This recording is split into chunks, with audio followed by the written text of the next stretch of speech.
Waqala sallallahu alaihi wa alihi wasallam, dan Rasulullah berkata, salasun man kunna fihi fahuwa munafiq. Ada 3 hal, siapapun yang memiliki sifat 3 ini, maka dia masuk golongan munafik. Wa in shama, walaupun dia puasa. Wa in shalla, walaupun dia salat. Wa zama annahu muslim, dan walaupun dia menganggap dirinya seorang muslim, tetap munafik. Nah, muslim munafik dibenci sama Allah. Oleh karena itu kita tidak cukup mengatakan, oh kita muslim, kemudian tanpa membenahi iman. Kalau iman baik dalam hati kita, tidak akan ada kemunafikan. Makanya harus jadi seorang muslim yang juga mukmin, muslim yang beriman. Dikata Nabi Muhammad, kalau ada 3 sifat ini dalam diri seseorang, walaupun dia puasa percuma, walaupun dia salat percuma, tetap dianggap munafik sama Allah.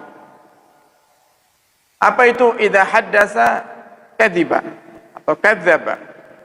Jika berbicara sering bohong. Jika berbicara sering dusta. Wa idza wa'ada akhlafa. Dan di saat buat perjanjian, dia selalu mengkhianati. Wa idza tumina khana. Dan di saat diserahi amanah, dia malah berkhianat.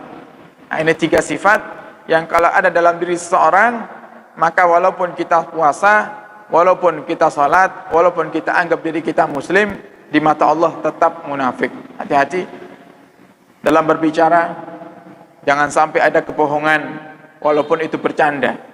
Berbohong dalam candaan pun juga masuk kategori orang yang berbohong.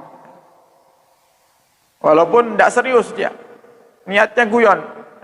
Misalnya supaya orang tertawa, atau mungkin menghibur anaknya, atau bahkan menakut-nakuti anaknya ya, dengan cara-cara yang berbohong. Nanti kalau tidak tidur ada setan. Nah, ini bohong, menakut-nakuti. Makanya kadang tanpa kita sadari, kita sudah merusak mental anak kita sendiri, yang harusnya dia tidak boleh takut dengan setan, malah dia takut. Ini karena kejadian. Orang itu kalau sudah jatuh mentalnya, kemudian muncul rasa takut yang berlebihan, bisa stres. Seperti orang yang kesurupan. Contoh wabah kemarin ada. Sampai yang kayak gila itu ada. Saking takutnya dengan wabah corona ada. Nah, makanya kita sampaikan pada waktu streaming, ya, mungkin ini juga peringatan, ya, semoga setelah ini sudah tidak ada wabah lagi dan corona sudah benar-benar hilang dari dunia ini. Yang perlu kita perhatikan dan yang wajib di saat wabah ini terjadi adalah menjaga perasaan orang lain.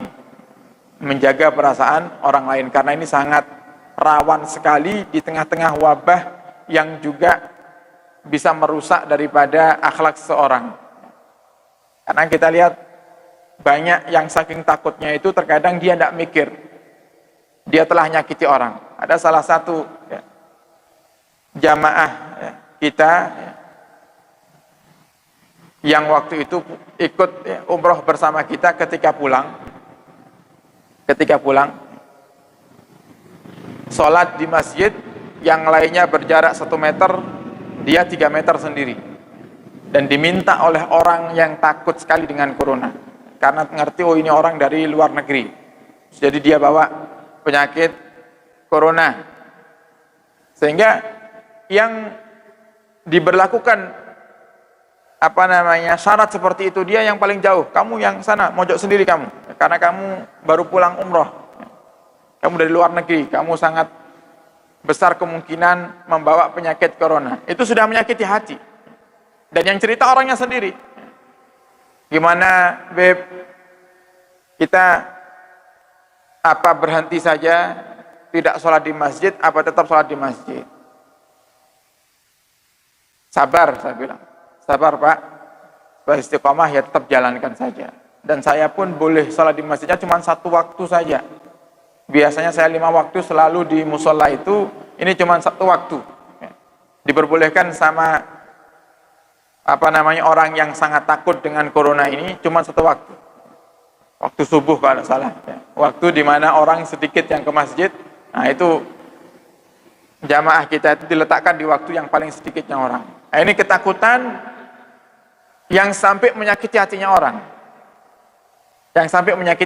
mana lebih wajib menjaga perasaan orang lain atau menghindari penyakit yang terkadang belum jelas ada di tengah-tengah kita? Menjaga perasaan orang. Karena menjaga perasaan orang lain itu, Bapak Ibu, penting. Kalau sampai kita menyakiti perasaan orang lain, itu lebih parah dosanya daripada kita menghancurkan Ka'bah berkali-kali. Nah, menghancurkan Ka'bah itu dosa besar. Ini kiblatnya orang Muslim, rumah yang dicintai oleh Allah. Awwalu baitin wudhi'a linnas, rumah pertama yang dibangun, Ka'bah. Ketika ada orang yang merusak, dosa. Nah, menyakiti hatinya seorang Muslim, itu dosanya besar. Jadi kita harus jaga. Ikhtiar boleh, wajib bahkan. Tapi jangan sampai menyakiti hati orang. Karena ini pengalaman. Ada yang pertama kali sahabat kita yang dituduh kena virus corona itu benar-benar dibully oleh masyarakat. Ini gara-gara kamu nih, di kecamatan kita ekonomi jadi mati. Loh, yang ngasih rezeki itu Allah. Nah, ini kelihatan mana yang hatinya sambung dengan Allah dan mana yang tidak. Yang hatinya sambung dengan Allah, keadaan apapun, mau ada wabah, tidak ada wabah, mau lancar rezekinya, dalam keadaan yang sulit saat ini, semuanya sama. Itu kalau orang yang hatinya sambung dengan Allah Subhanahu wa ta'ala. Toh Allah sudah jamin. Allah sudah jamin. Semua rezeki kita masuknya berapa, Allah sudah jamin. Nah, di saat mungkin ada wabah seperti ini, kok ternyata hasil dari pekerjaan kita berkurang, dan berkurangnya drastis, ya memang jatahnya kita seperti itu. Bukan karena ada wabah, bukan. Karena memang Allah sudah mencatat. Begitu kita lahir, oh nanti tahun 2020, jatah rezekimu yang biasanya sekian, jadi sekian, menurun. Itu sudah dicatat sama Allah. Jadi kita tidak usah pusing mikirkan alasannya. Yang perlu kita pikirkan, apa yang kita dapatkan saat ini, ya ini jatah kita. Kalau kita syukuri, Allah akan tambah. Tidak kita syukuri, semakin sulit nantinya kita. Jadi jangan banyak sambat. Nah, ini banyak orang kalau sudah corona ini banyak yang sambat, banyak yang mengeluh. Ketika Anda sambat, sama dengan Anda mengadukan Allah kepada manusia. Harusnya Anda malu. Ya apa sih? Karena yang ngasih rezeki pasti Allah. Manusia ini hanya perantara. Gimana sih? Masa corona seperti ini, pemasukan sedikit sekali. Itu sama dengan kita mengkritik Allah, ngomplain dengan apa yang sudah Allah tentukan. Nah, gimana Allah bisa marah? Makanya kalau kita tawakal sama Allah, maka apa yang kita inginkan akan Allah cukupi. Maka kata Nabi Muhammad, jadilah orang itu seperti burung. Jadilah orang seperti burung. Taghdu khimasan wa taruhu bitana, atau kama qala. Kata Nabi Muhammad, burung itu pergi di pagi hari dari sangkarnya atau dari sarangnya, dan kembali di sore hari dalam keadaan perutnya penuh.